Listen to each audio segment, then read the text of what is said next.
Yeah, so just to be clear, I was raised Mormon. So, grew up in the church. Both my parents were members of the church. I'm one of 7 kids, and all of us went on Mormon missions, except for one of us. So, very kind of devout family.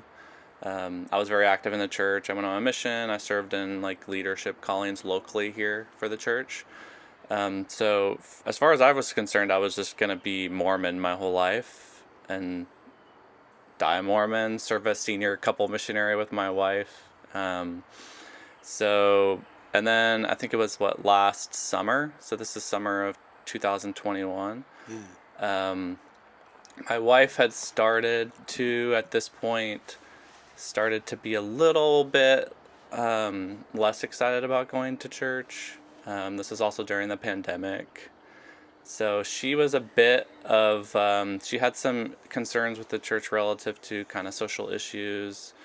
The church is somewhat patriarchal, and so she was starting to become more kind of awakened as a feminist.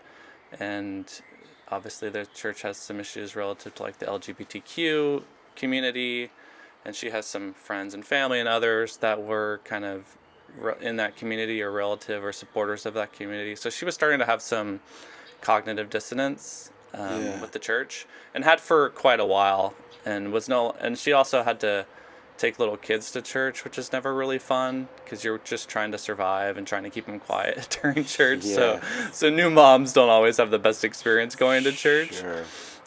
So it was kind of a point where, like, for years, I was kind of like the one that she saw as very stalwart, and she would come to me with questions or like the inability to like kind of get spiritual, to feel influenced by the spirit. Yeah. And she would come and ask me questions, and I would do the best that I could to try to like help her.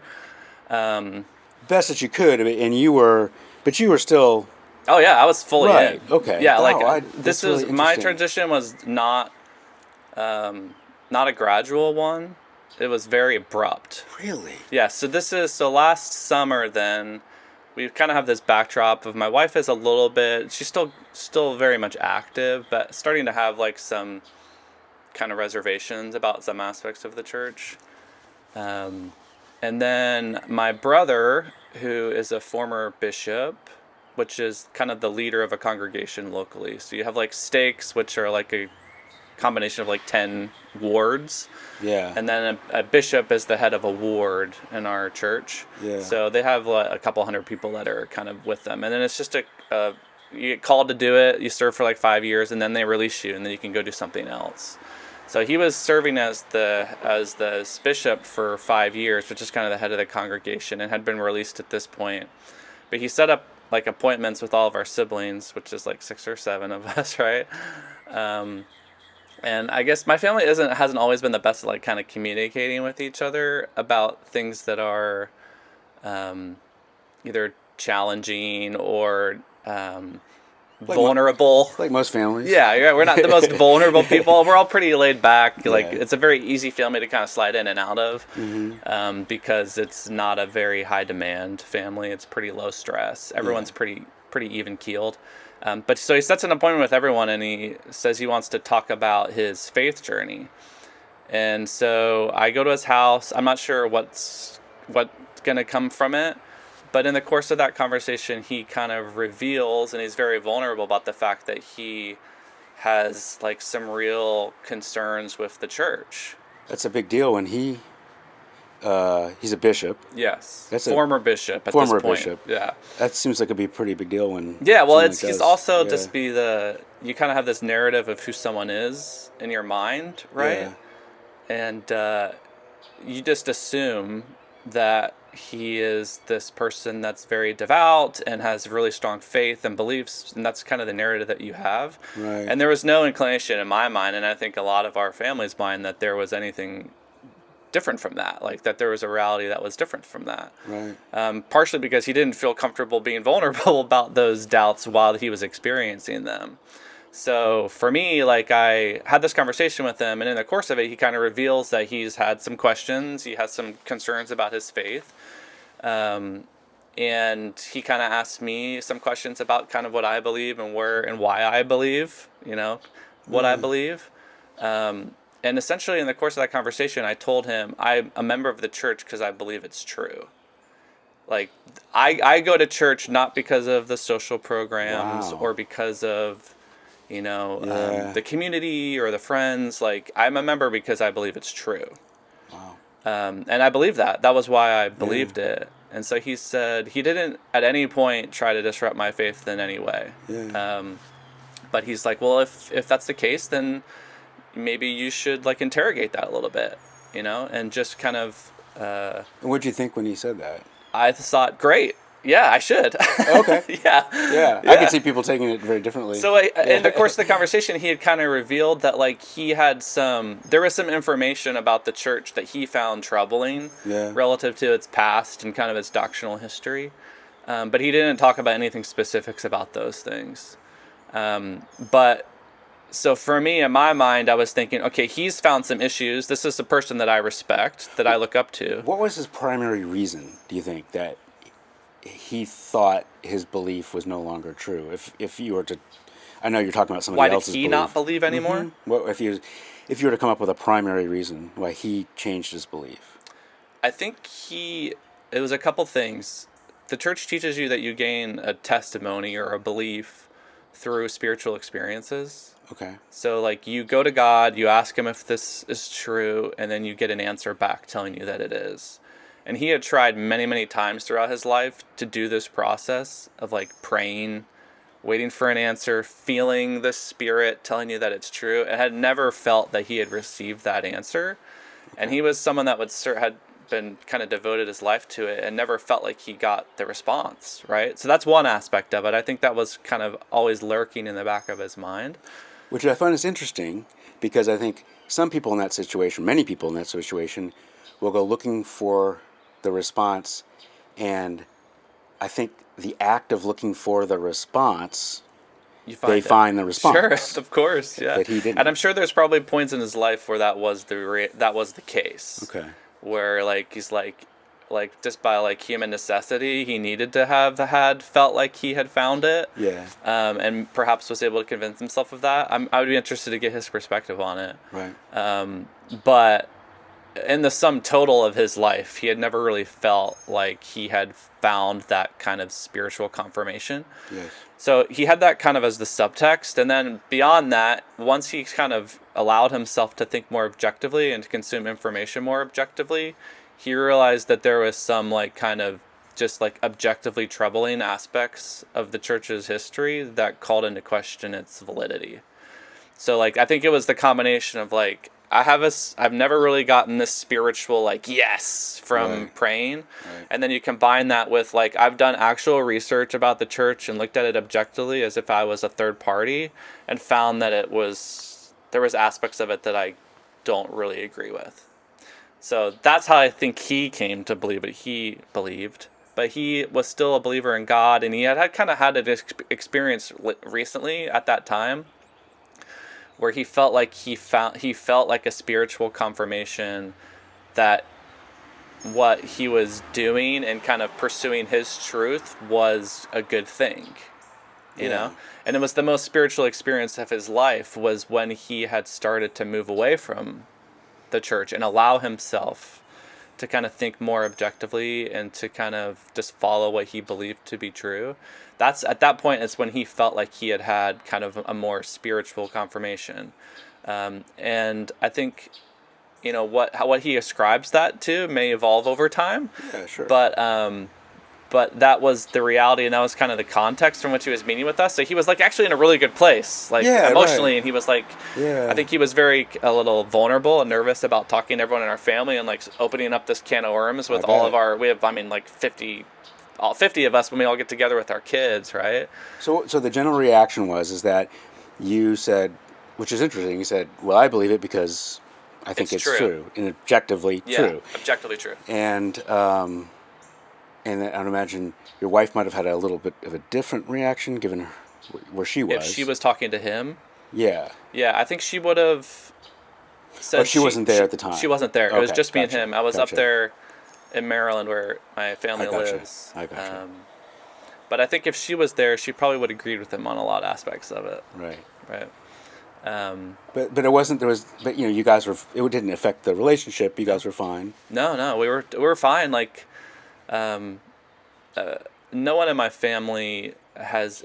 There are families where when you leave the church, where there's like social and familial consequences. Absolutely. My family is not wired like that. Okay, good. There's obviously once like the belief system changes, there's some conversation topics that come up in a group setting that maybe are a little bit more awkward when one person doesn't believe it anymore. But we joke about it. Like we're in a good place, Good. But I left that conversation thinking, okay, like clearly he has found something that he has troubled his faith. Like I want to know what it is. Interesting. And there's lots of people that have conversations with people like my brother that don't leave the conversation feeling that way. Yeah. And I'm not sure exactly why I felt that way, but I've been thinking about it, and I think there's a couple things that made it easier for me to kind of evaluate my faith in that way. Like one of them was my wife. Like I knew that if I came to a conclusion that it wasn't something that I believed anymore, that I most likely wasn't going to have like severe consequences with my wife. Like that she would probably be there on the journey with me. Support structure was there if you had changed Yeah. your belief. So what was the process like at that point then? How did you begin analyzing your belief or thinking about it? So it was like a couple weeks later, actually. So what I did is like, so this is funny because I watched these SE videos after the fact, after I kind of deconstructed. But really what I looked at it was from a confidence level perspective. Really? Yes. Without watching in the my SE mind, videos. like that's what I said to myself. I was like, okay, so like I have a X% confidence level, whatever it is, 60% or something, and I broke my faith into two categories. There's like spiritual and there's intellectual. So you really are starting SE yourself. That's really interesting. Yeah, so it's like, okay, so it's like I have a spiritual side of my testimony, of my belief, and I have an intellectual side of my belief. And it's like I need to lower my confidence level on both of these for me to be able to take action on it. Yeah. And really, ultimately, what I decided is like, if I'm being realistic, my confidence level would probably need to get below 5% for me to act on it, because I had so much invested in it. I had all this family. Like, it's just like, wow. I was realistic with myself. I was like, I'm going to have to really get low, right? Because I can always hold on to the belief that I had. So that was kind of the context that I had in my mind when I started. So essentially I just started allowing myself to look at information online that was contradictory to the church. And then I looked at the responses to that information from like apologists to the church. So I just read everything, right? Yeah. I read about the church's history. I read about its doctrine, its leaders, its whatever. I read what the responses to that information was. Was there a moment? Was it, because you said it was abrupt. I started reading information and couldn't stop. And then within 24 hours, wow, I was below 5%. Wow. And I went to my wife and I said, I don't know if I can be a part of this anymore. Do you think if you read all this information before having this conversation in Maryland, that you would still have changed your belief, or it took the conversation prior? It's a hard one to answer. It's possible. It's possible I would have, but I don't know if I would have ever allowed myself to like actually read it. There has to be a trigger point to like give yourself permission. You would avoid as it was, Right. And it wasn't just information to the church that was like kind of contradictory. Like, and this isn't like opinions. Like, I'm just reading historical information. Yeah. Like in any other kind of context, this is just history that I'm consuming. But when it's contradictory to the church, you kind of paint it in like this anti-Mormon brush, right? But it's just history, right? And I'm looking at like actual historical sources and real information that's documented. I think that's interesting, because I think I spoke to someone recently. They said they just basically read a Wikipedia page. Oh, totally. Yeah. Yeah. Yeah, Wow. there's a ton of information online. Um, but so pretty quickly I was like, intellectually, like, I can't make the case for this being true anymore. This is like within 24 hours. And emotionally, was it? Do you feel different, or was it just an intellectual decision, or where were you? What place were you in after Yeah, those 24 it was hours? obviously really scary, Yeah. just because your life is on a certain path, and then all of a sudden you're Yeah. seeing it veering off into another path. And so it's a bit of the unknown. It was also like really like energizing, for a lack of a better word. Like, once you turn your brain on and like start thinking critically about this core aspect of your life, like, it was like energizing. Like, you feel like you're starting to really like kind of like, I don't know, like to really think critically, right? And you no Wow. longer are starting with the destination in mind. You're consuming information not knowing where it's going to take you, which was like hugely freeing in a lot Yeah. of ways. So yeah, so like but I didn't act on that. Like, I was like, I don't know if I believe this anymore. But it's not like I like called everyone that day and said, all right, I'm out. Like, I waited and I looked and I consumed information for weeks before I really acted on it. It quickly became clear that it just wasn't true. Like, historically, like, the church is unique in the sense that it's only a couple hundred years old. Most like Christian churches, have a more kind of long dating history, and it's hard to kind of fact check things that are a couple thousand years old. But the church's truth claims about like visions and aspects of the church are only within the last couple hundred years. And so it's very vulnerable to like historical analysis because there's a lot of history relative to it. There's a lot of Right. diaries. There's like DNA now. We have like the church's kind of positioned itself as one that is kind of a historically based church. It touches the physical world in a lot of aspects. Yeah. And every time it touches the physical world with the tools that we have nowadays and the historical information we have nowadays, it doesn't hold up.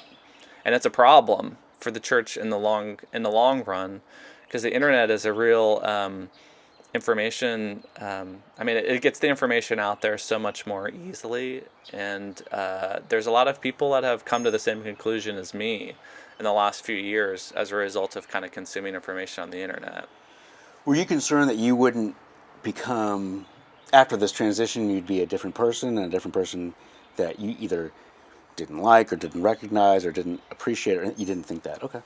No, I don't know why. I've had that voice to me from people that I've talked about my experience with. It's like, that they're kind of nervous about their decision making post Well, I faith find that, deconstruction. well, right. I find that interesting because, when I have these SE conversations, oftentimes I'll ask, if you change your belief, will you be a different person? Will you be a better person, worse?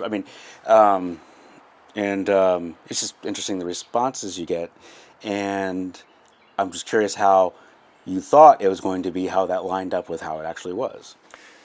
Yeah, I didn't really have a lot of time to think Yeah, about what it was going to be like because it all happened so quickly. right. Because that was sort of irrelevant at that point, I guess. In some ways, at a certain point, like, you can't believe in something anymore. Like, at least I couldn't. Yeah, So like, I was on the path regardless of whether I wanted to be or not. I find that just so fascinating because, as I know,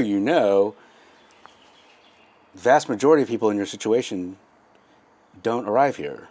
I know they don't, Why because you? I've talked to a lot of people about What? their experience. Why you?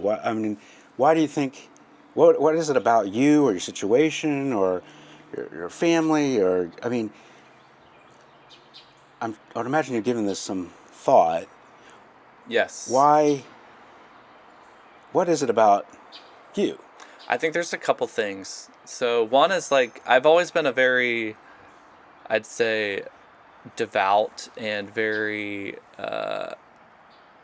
I've always followed the church's teachings, and I have been like a strict follower, but I wouldn't say I've necessarily been a very spiritual person.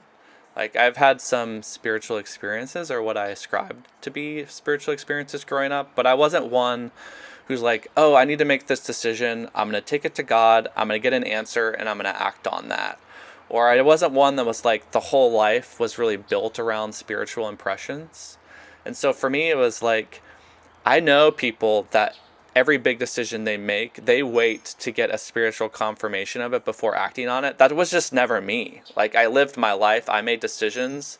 I followed all the church's teachings and was a very kind of devout person in that way. But I wasn't one that felt like I had like a real close relationship to what would be ascribed as the spirit, right? So part of that for me, I think, makes it easier for me to deconstruct, because when you're looking at this balance of my testimony, of my faith, when you have the spiritual and the intellectual side of it, the spiritual wasn't perhaps like the percentage what it is for a lot of people. So if you can deconstruct the intellectual, the spiritual has to do way less holding up of a lot of the weight, right? Yeah. Whereas other people is like, you can deconstruct it intellectually, but if 90% of their testimony is based off of spiritual experiences, I mean, it's harder to deconstruct spiritual than intellectual from my perspective. So I think what you're telling me, and I don't know how satisfying this is for me, but yeah. This was always you. This was you. Yeah. Unfortunately for you, yes. Yeah, and I think, right. So that's part of it. Okay, the other part of it is like, and I have had, conversations with people. For some reason, and I don't know why, I am wired to be like just really opposed to believing in false things. Like, I find it like really... And you've always been that way. Yes. Okay. And I hadn't really had a reason to really think about that until obviously this whole experience. But I find it like really repulsive, for lack of a better word, to believe in something that isn't true. In the sense that it's like, I don't want to put all this time, energy, thought, money into something that I can't justify. Like, so for me, that's like, I am willing to challenge my faith to believe in, so that I can believe in true things so that I'm not believing in something that isn't true. And I talk to people all the time. Well, not all the time, because it's scary for people to talk to me that are believing. Scary? It's scary for them. Oh, scary for them, yes. Yeah. Mm-hmm. Right. But there's people that are okay being wrong. Yeah. Yeah. Yeah, you and I kind of so you can see kind things of keep similarly your kind of social structure, keep your life, your kids. You don't have to teach them new things. Right. Like, they're okay being wrong. And in some ways, I'm like, I can understand why they would feel that way. I don't think that's, like, just from like a logical perspective, I don't think that's, entirely illogical. It's just not how I'm wired. Well, when you're back in the belief and someone asked you what is the primary reason why you believe this is true, what would be the primary reason you would have given them? I think I would have said, I've felt it to be true through the Spirit. And part of the reason I would have responded that way is because that's kind of what you are ingrained to say to those kinds of questions. Okay. And the other part of it would be like, it just makes sense. Like, to me, like, the church's narrative, its doctrine, its teaching, it made sense to me logically. And I felt like it was a plan that Heavenly Father had created that I, like, could make sense of. And I was like, okay, yeah, like, this makes sense. And there was, like, actual evidence. There was, like, this ancient book, and there was, like, modern prophets. And I was like, we have, like, actual evidence that's not all just faith-based. Yeah. So what was formerly one of the strengths in my mind of the church is, like, which was all these, like, kind of truth claims aspects, things that are, like, verifiable, then became its weak point once I started interrogating those things. But at the time, that was really a contributor to my testimony, is like, you have someone in our days that's seeing God. So you have a book that's unique, right? So that's probably what I would have said at the time, though. How do you think you think about things generally now? Are they different? How your thoughts are formed? How so? I just look at the world differently. And I look at the world I mean, I'm the same person, right? But like I said before, like I really try to avoid black and white thinking. I've always kind of been that way. Right. But I can see a lot more nuance in the world. And I look at kind of our existence, and I guess I should say I don't really have a belief in a higher power anymore. So I look at our existence as like this life is like our one shot, right? Yeah. And in a lot of ways, I've come to appreciate this life more. And when I see that there's like people that are suffering and that are like having a really lousy life, I don't have that sense of cosmic justice that like it's going to be made up to them in the next life. Yeah. So it's like there's a real sense of urgency. Yeah. Where it's like, hey, like this is their shot, man. Right. Like let's not wait. Let's try to like make the world a better place now. Yeah. No, I see things very similarly. That yeah, this is it. And so let's get rolling. Yeah. Yeah, right. So yeah, and I guess I just I've really consumed a lot of information about science. Right. Things that were a little bit kind of scary, even for like subconsciously in the past, because I felt like maybe those things would challenge my faith. Yeah. But like about our origin as a species, or about the origin of the earth, and Right. like I just am like I love consuming that type of information. Yeah. And just coming to my own conclusions about things. Right. So I'd say one of the greatest like gifts that's come from this deconstruction is just the permission to think critically all the time and to come to my own conclusions. That's really cool. Yeah. So yeah, that's been awesome. I can just imagine that sense of feeling free and just taking you wherever your mind takes you. Totally. And don't have those obstacles and blocks in front of you before. I think it's really cool. It's awesome. That's it's really awesome. neat. Yeah. How many years ago was this? Last year. Last year. It's been less than a year. Less than a year. Wow. Mm-hmm. That is amazing. Yeah, and like so for the first 6 months, like I just consumed so much content about the church. Was just learning about everything I could.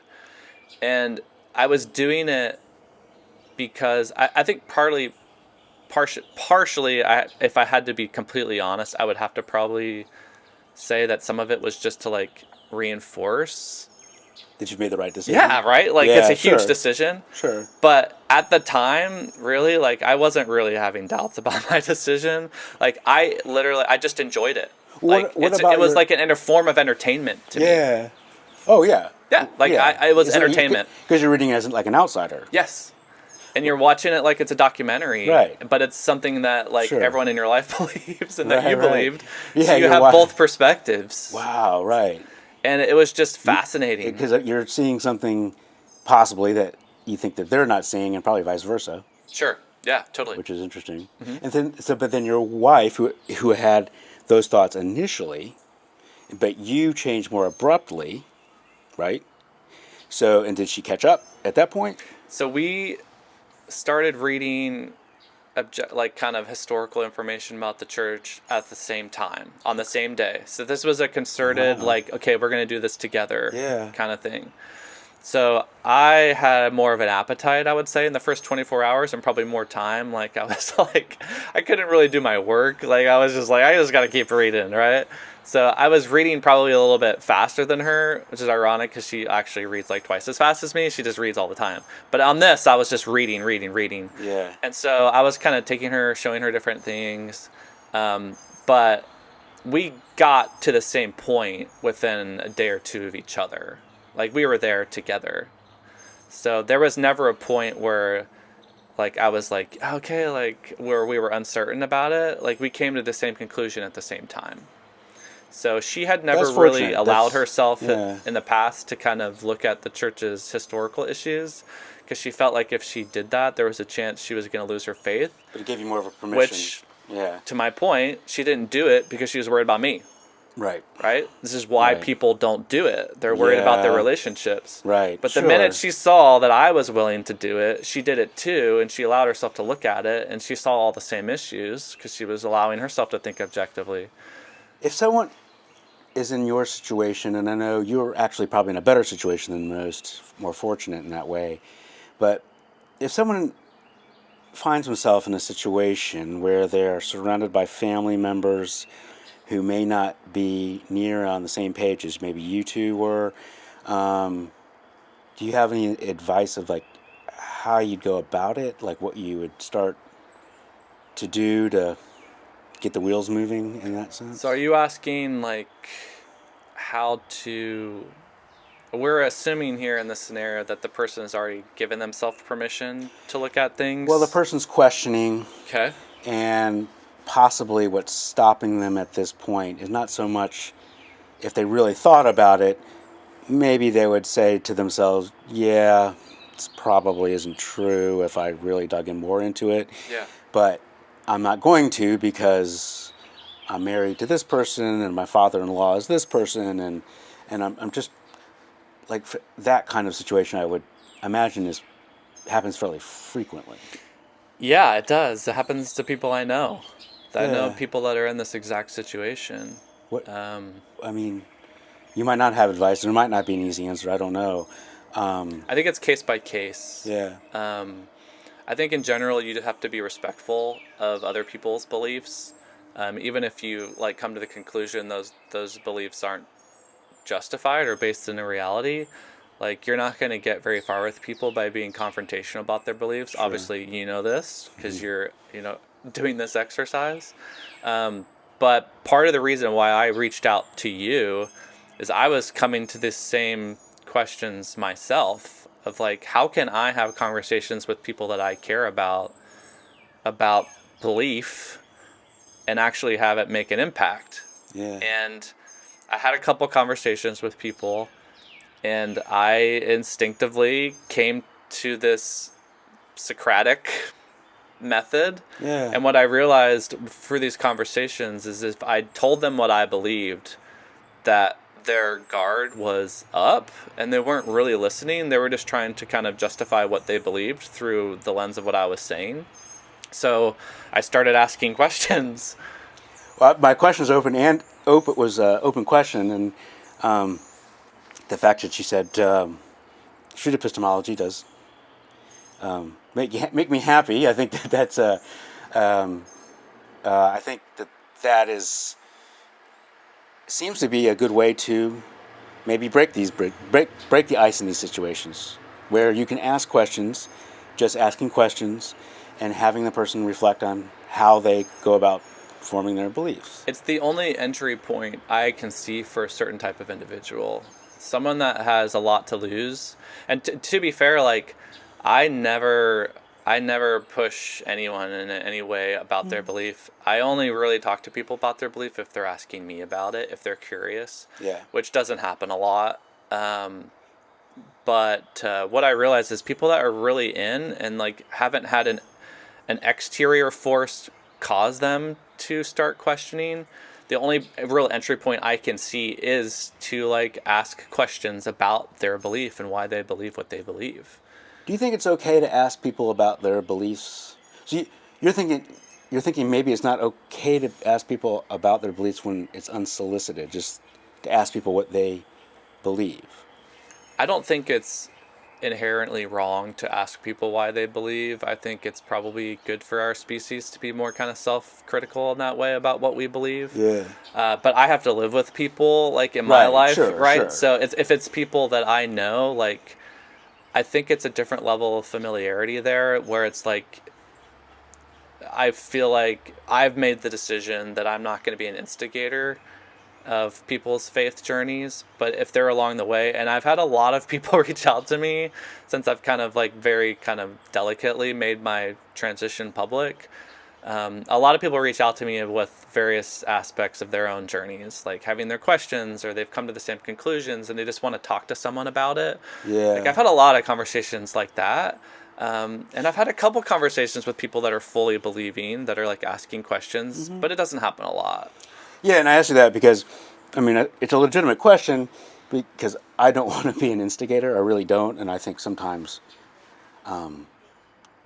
when I set up a camera somewhere, I could probably be perceived that way.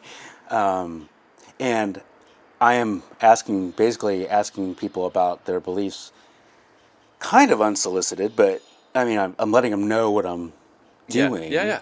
I tell them I'm going to ask you questions about your beliefs, but probably don't, when they sit down, I don't think the full aspect of what I'm asking probably.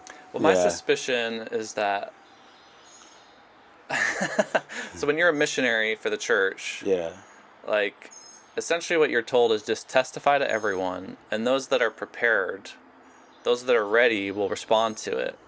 I think in some ways street epistemology is the same way. Yeah, I was kind of wondering that.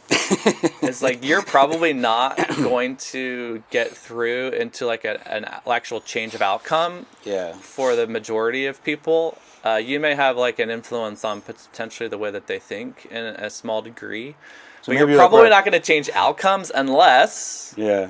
you happen to find the golden investigator, is what we call them, right? The person that's just at that right position in their life to allow themselves to kind of think in this way.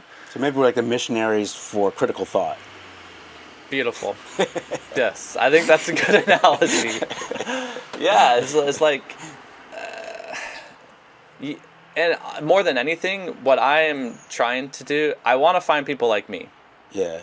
I want to find people who are repulsed by believing in false things.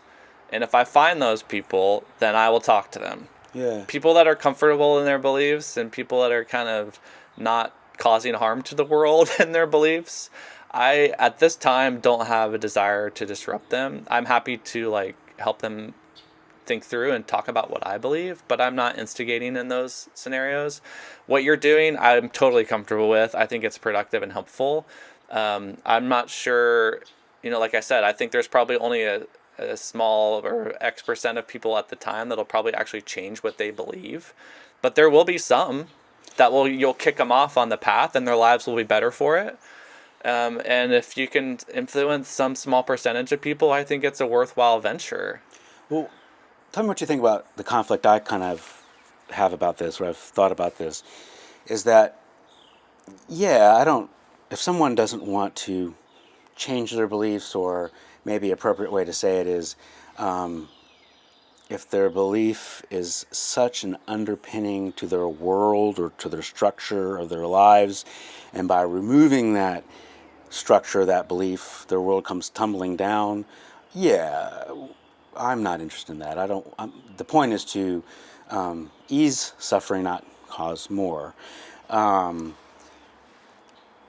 But the conflict I have about that is then when I think about like on a societal level, that when we're all walking around having massively, like so many of us, these false beliefs, these same false beliefs, choose your belief in this situation, that while individually, sure, please hold on to the belief you wish to hold on to, as a society, I just see it causing just a great deal of harm. What do you think about that? I think it's true. I think it's like an evolutionary reality in some ways. Like I don't think we've evolved, or a lot of us have evolved to the point where we're ready to like abandon those false beliefs. Like I think it's like an evolutionary necessity for some people, or even if it's not a necessity, it's like a certainty. It's just where we're at as a species. I think that's changing. I think as the world continues to move on, each generation that comes up, I'm hoping, or it feels like it, is a little bit more critically thinking than the one that came before. So I think that there is a move towards this. But for a lot of people on the earth right now, I don't think that they're ready to abandon their beliefs. And if you take the belief in one thing, it's going to just migrate into something else. And it's just, there will always be a new belief that's ready to be formed. Yeah. that will be created by someone that's looking to profit off that false belief, or that will just be from an effect of a delusionary mind or something. I think the world is gonna find those beliefs, and you're gonna replace it with another one. Yeah, and I think, and that makes a lot of sense to me. And I think, especially when thinking about street epistemology, and we don't think about the beliefs too much, it's how people form beliefs, and maybe the magic is there that just starting, especially at an earlier age, of just walking through the process of how one could form a belief from a critical thinking standpoint, from teaching sort of basic epistemology from a young age. I don't know. I think it would be a very valuable thing to include in a curriculum. Yeah. And it's not part of my a school's curriculum that my kids go to, but we definitely teach our kids these concepts. And we talk about truth all the time with them now, especially. And we don't tell them we tell them what we believe, but we position it as a belief, right? We don't teach them in these kind of black and white. We just teach them how to find truth, and we teach them about confidence levels, and we teach them about how to analyze information. I think in a lot of ways the world teaches us information, but doesn't teach us how to analyze information very well. Yeah.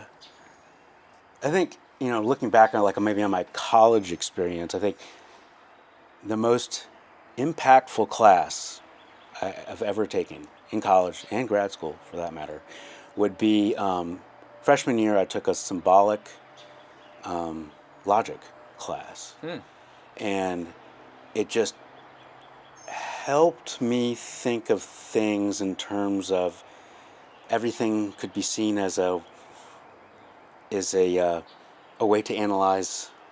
You can analyze a statement, in ways I didn't really think you thought of you could before. Yeah. And at the time, I don't think I thought about it much, but I'm wondering, if we have those kinds of lessons early on, if that would help. I don't know. I think it would help, but of the number of people that were in that class with you, what percentage of them do you think came away from that class with the same kind of self-realizations that you came away with? I don't know. That's a good question. I think in a lot of ways, we're playing a percentages game here, Yeah, right. Which is what all life is in general, in a lot of ways, right? Yeah. You're trying to influence people, and I think street epistemology and teaching people how they come to believe what they believe would be really impactful for a certain percentage of the population. And in that way, it's worthwhile. I don't think it's the silver bullet to solve kind of critical thinking issues for the world at large, for everyone, but it's a tool for some people, and I think it's really effective for some people. And to go back to my story, me looking at information and thinking critically about the intellectual side of my belief was an important part of my deconstruction. But I had to deconstruct the spiritual experiences, the small ones that I'd had, but also the ones that people I know had. And the epistemology approach of why did I believe this to be a valid way to find truth through spiritual revelation, that was a huge part of my deconstruction. And it's honestly, I think,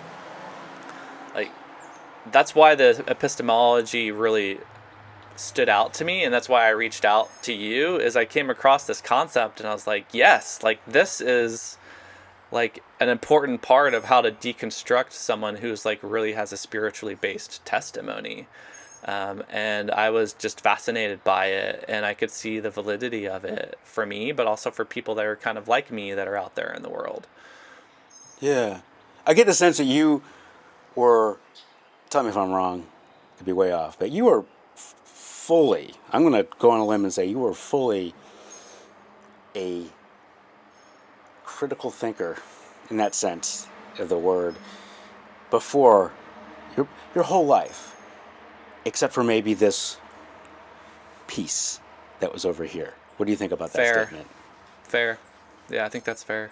I think if you had asked me, I think something that you asked people is on a scale of 1 to 7 or whatever, 1 to 100, how strongly do you believe in what you believe? If you had asked me that as a believer, I wouldn't have told you the 100% answer. Yeah. Like, I always saw this as a belief, not a reality, not a fact, right? Like, I had reasons to believe it to be true that were strong enough for me to be above 50%, but I never would have said, like, this is 100% the truth. I saw this as that there was gray area to it and that there was a chance that it couldn't. And there's a bunch of people that have their beliefs that don't look at it that way. Yeah.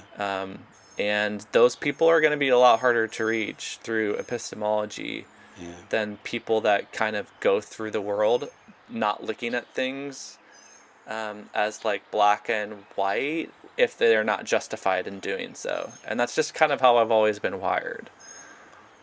Well, Paul, I think this has been an amazing conversation, really. It's just the story I just find just so, it's heartfelt and it's intrinsically interesting, and I think more importantly, I'm having these conversations because I think